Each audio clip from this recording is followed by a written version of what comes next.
Ya pemirsa, dan masih di Anyus Pagi bersama saya Yasmin Antoni dan rekan saya Bayu Pradana, dan demikian tadi adalah berita pilihan dalam Anyus Pagi hari ini. Kini kita informasi berikutnya pemirsa. Tim SAR Gabungan Kendal, Jawa Tengah berhasil mengevakuasi warga yang terjebak banjir di atap rumah. Ketinggian banjir akibat jebolnya tanggul Sungai Bodri mencapai hingga 2 meter.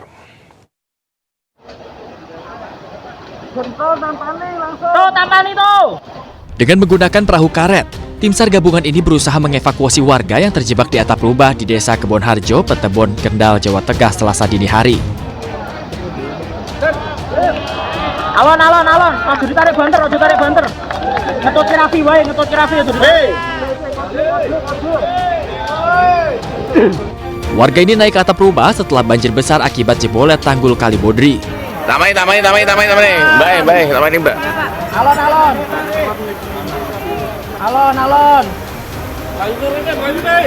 Tim SAR berhasil mengevakuasi warga yang terjebak yang terdiri anak-anak dan lansia. Mandala, salah satu anggota tim SAR mengatakan evakuasi dilakukan setelah air terus naik hingga ketinggian mencapai 2 meter. Ini boleh, ada boleh, apa? Di evakuasi ada 4 orang, 1 anak yang dewasa ibunya, dan yang ketiga dan yang keempat itu suami istri lansia. Itu terjebak Mas di sini. Itu terjebak. Banjir yang terjadi kali ini menjadi yang terparah. Tanggul Kali Bodri merendam ratusan rumah di Kecamatan Patebon dan Cepiring. Belum dilaporkan adanya korban jiwa. Ketinggian air masih cukup tinggi hingga atap rumah warga. Dari Kendal, Jawa Tengah, Edi Praitno, iNews melaporkan. Pemirsa, sementara itu belasan rumah di sekitar Sungai Bodri, Kendal, Jawa Tengah rusak parah dan rata dengan tanah pemirsa. Rumah-rumah warga rubuh dan hanyut diterjang derasnya banjir Sungai Bodri Selasa dini hari.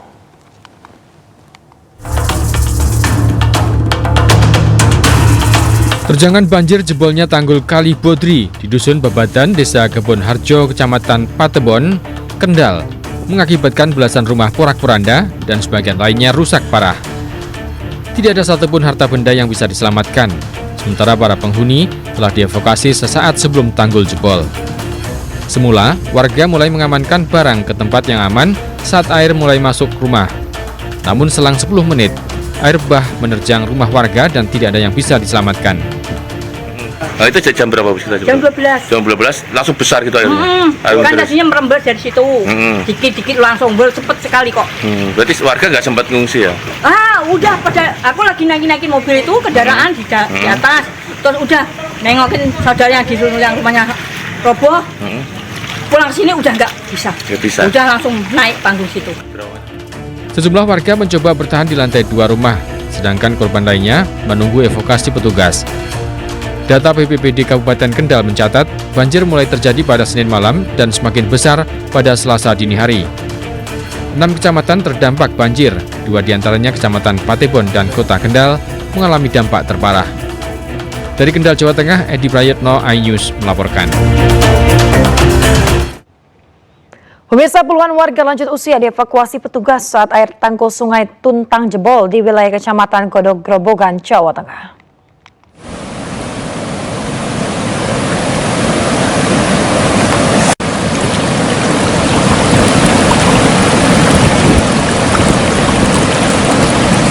Seorang kakek yang terjebak di dalam masjid seusai menjalankan sholat langsung dievakuasi petugas TNI dengan cara digendong ke tempat yang lebih aman.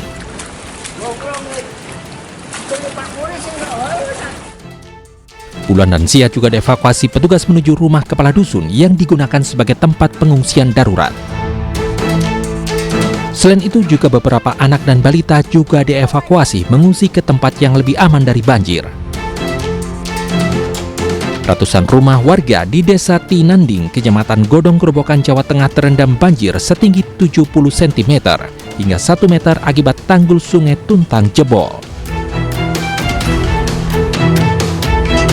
Cepat sekali Pak, mungkin jarak 10 menit mungkin langsung naik ke atas.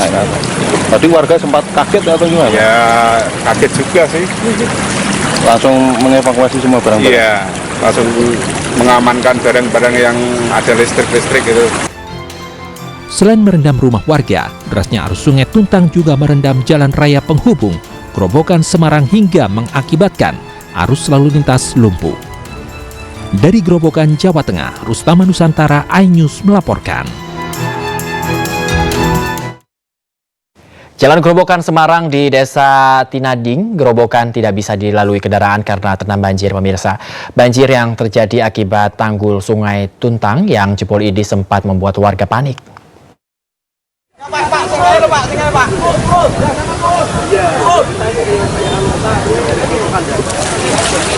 Tambah banter. Sejumlah warga yang berada di atas tanggul Sungai Tuntang di Desa Tinanding, Grobogan, Jawa Tengah sempat panik dan berusaha menjauh dari jebolan tanggul. Arus sungai yang turun ke jalan raya semakin besar dan sempat membuat tanah di samping tanggul kembali longsor.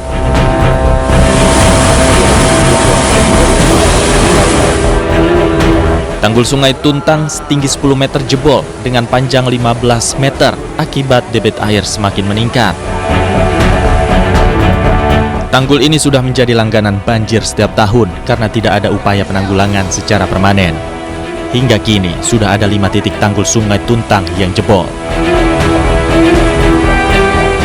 Jebol tanggul ini adalah tidak hanya sekali, 2 kali, 3 kali saya ke sini. Tetapi kita sudah laporan dengan BPBS.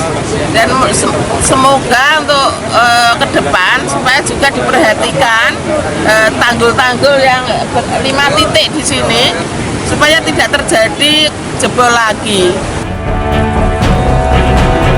Sementara itu akibat luapan Sungai Tuntang ini, jalur Grobogan menuju Semarang dan sebaliknya lumpuh. Seluruh jalan ditutup sementara untuk kendaraan besar dialihkan ke jalur Demak Pantura. Untuk arus lalu lintas dari arah Semarang menuju ke Purwodadi, dari pertigaan Kemiri kita alihkan ke arah selatan, ke arah Jeketro, Pasar Turko, menuju ke Penawangan. Sebaliknya yang dari arah Purwodadi mau ke Semarang kita alihkan ke Penawangan ke kiri, Pasar Turko, Jeketro, kemudian menuju ke Kemiri maupun ke Kroto. Berdasarkan data BPBD Grobogan, Jawa Tengah, saat ini ada 6 kecamatan di Grobogan yang terdampak banjir. Dari Grobogan, Jawa Tengah, Rustama Nusantara, iNews melaporkan. Pemirsa, ajak masyarakat jalani pola hidup sehat di tengah merebaknya sejumlah penyakit. Korem 073 Makutarama akan menggelar ajang lomba lari maraton bertajuk Salatiga Toleran 2025. Pemirsa, para peserta melakukan persiapan jelang event Salatiga Toleran akan digelar pada 22 Februari 2025 mendatang. Start dan finish di alun-alun Universitas Islam Negeri Jalan Lingkar, Salatiga. Selain untuk kesehatan, Salatiga Toleran untuk menegaskan bahwa kota Salatiga merupakan sebuah kota aman, damai, dan penuh toleransi.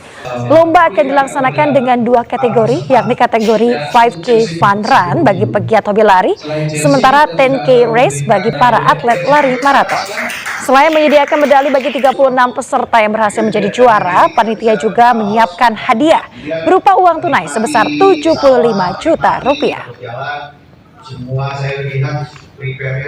Di Makutarama Toleran ini kita lombakan 10 kilo sebagai prestasi, kemudian 5 kilo sebagai fun.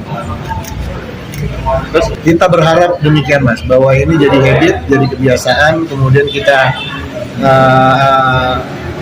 lakukan terus-menerus di tiap tahunnya, sehingga Toleran ini bisa selalu menggema, selalu menggaung. Dan Pemirsa, ada kembali di iNews Pagi. Pemirsa, eksekusi pengosongan bangunan ruko atas sengketa bersaudara di Kota Makassar, Sulawesi Selatan berlangsung ricuh. Pihak termohon diduga menghalang-halangi proses eksekusi oleh petugas Pengadilan Negeri Makassar.